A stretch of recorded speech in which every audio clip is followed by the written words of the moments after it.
কৃষ্ণ। আমি আপনাদের সামনে যে ভিডিও বিষয়বস্তু বলবো, সেই বিষয়বস্তু হচ্ছে আমরা সংসারে কোন পথে চলাফেরা করব। শাস্ত্রে বলেছে মহাজন জেনুগত সপন্থা, অর্থাৎ মহাজনরা যেই পথে ভ্রমণ করেছেন, যেই পথে গেছেন, সেই পথটাই আমাদের অনুসরণ করে চলতে হবে। তাহলে আমরা গ্রাম্য ভাষায় মহাজন বলতে কাকে বলি? যারা সুদে টাকা দেয় তাদেরকে মহাজন বলি, যাদের অবস্থা ভালো আছে, গরিবদের টাকা দেয় তাদেরকে মহাজন বলি। কিন্তু না, শাস্ত্রে সেই কথা বলেনি। মহাজন বলতেছি ভাগবতে 6ষ্ঠ স্কন্ধের 3য় অধ্যায়ের 20 নম্বর শ্লোকে বলেছেন, স্বয়ম্ভু নারদ শম্ভু কুমার কপিল মুনি প্রহ্লাদ জনক ভীষ্ম বলি বৈয়াসতি অহম। শ্রী যমরাজ তার দূতদের বলেছেন, স্বয়ম্ভু অর্থাৎ ব্রহ্মা, নারদ, শম্ভু অর্থাৎ শিব, কুমার ব্রহ্মার পুত্র সনৎ কুমার, কপিল দেব, নিশ্চয়ই আপনারা কপিল মুনির কথা শুনেছেন, মনু আমাদের পরম পিতা, প্রহ্লাদ ভক্ত প্রহ্লাদের কথা শুনেছেন, জনক ঋষি, ভীষ্ম এবং বলি, আর সুখদেব আর আমি।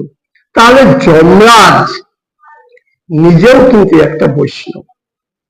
তাহলে সেই বৈষ্ণব যখন তার জমদূতদের বলেছে যে এই কজন, অর্থাৎ এই 12 জনই হচ্ছে মহাজন, এরা যা যা বলবে সেই অনুপাতে আমাদের চলাফেরা করতে হবে, এরাই দেখাবে আমাদের পথ।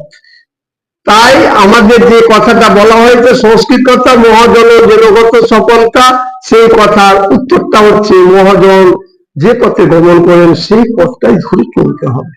এই 12 জন মহাজন যে ভাবে নির্দেশ দিবেন সেইভাবে চলাফেরা করবে। তাহলে যমরাজ নিজে হচ্ছে একজন মহাজন।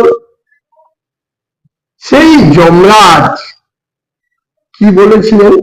সেই যমরাজ বলেছিলেন তার দূতদের, দেখো তোমরা এই মর্তভূমিতে যাবে যাদের গলায় তুলসী কাঠের মালা, যাদের কপালে তিলক, শিখা, মোট কথা তুলসী কাঠের মালা থাকলে আমার এই নরকে নিয়ে আসবা না। তাই আমি আপনাদের অনেক ভিডিওতে বলেছি তুলসী কাঠের মালা সনাতনীরা, অর্থাৎ আমরা যে সনাতন ধর্মের মানুষ, আমরা অবশ্যই তুলসী কাঠের মালা পরিধান করব। তুলসী কাঠের মালা না পড়লে হবে না, এটা সেই বৈষ্ণবদের মধ্যে একজন যমরাজ বলেছিলেন। তাহলে এই 12 জন মহাজন প্রত্যেকেই ভগবান শ্রীকৃষ্ণের ভজনা করার নির্দেশ দিয়েছেন।